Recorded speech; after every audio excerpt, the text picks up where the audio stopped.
მოგესალმებით თქვენს მაყურებელს. დიდი მადლობა. მადლობა თქვენ. შემოწმებისთვის. ეს ნამდვილად ძალიან მნიშვნელოვანი საქმეა, შესაძლოა ყველაზე უფრო მნიშვნელოვანი საქმეა ამ ხელისუფლებისთვის. მთელი ამ 6 წლის განმავლობაში და შესაბამისად საზოგადოების ინტერესიც გაცილებით უფრო მაღალია, ვიდრე რომელიმე სხვა საქმის მიმართ ალბათ ყოფილა. ამიტომ არის ძალიან სამარცხვინო ის, რომ ხელისუფლებამ პირველი ტესტი ვერ ჩააბარა და ვერ გარისკა საჯარო სხდომის ჩატარება იმ მონაპოვარის დაცვა, რომლითაც ჩვენ ყველანი ჟურნალისტებიც, პოლიტიკოსებიც ვამაყობდით ამ წლების განმავლობაში, რომ სასამართლოს დარბაზებში კამერები დავაბრუნეთ.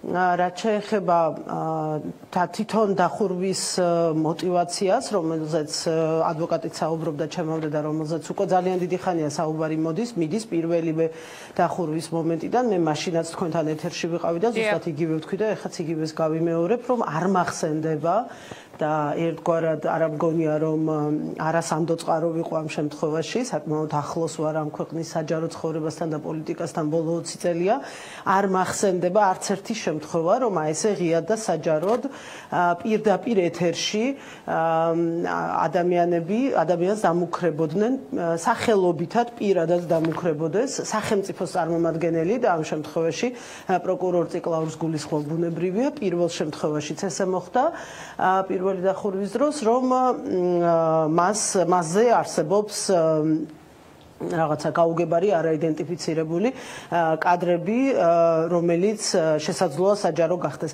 პირველი განცხადება გაცილებით უფრო მძიმე იყო, დღეს როგორც ჩანს მიხვდა ვიღაც ხელისუფლებაში და ისინი ამას უარყოფენ, თუმცა ეს ის მომენტია, როდესაც დახურული სასამართლო პროცესის პირობებში ძალიან გაუჭირდება ხელისუფლებას, ყველაზე უფრო ბოლო ჭეშმარიტების დამტკიცებაც კი, იმიტომ რომ თუ კი ხელისუფლება მალავს, თუ კი ხელისუფლება ხურავს სხდომათა დარბაზს, ეს იმას ნიშნავს, რომ მას რაღაცა აქვს დასამალი და თქვენც ასეთი განცდა გაქვთ, რომ რადგან დაიხურა, ესე იგი რაღაცა არის დასამალი. თქვენ ბრძანდებით თინა კვალიფიციური იურისტი, ვიდრე საჯარო სამსახურში წახვიდოდით ახალგაზრდა იურისტთა ასოციაციას ხელმძღვანელობდით და ყოველთვის თქვენგან მაინტერესებდა ხოლმე რა შეკითხვები გიჩნდებოდა.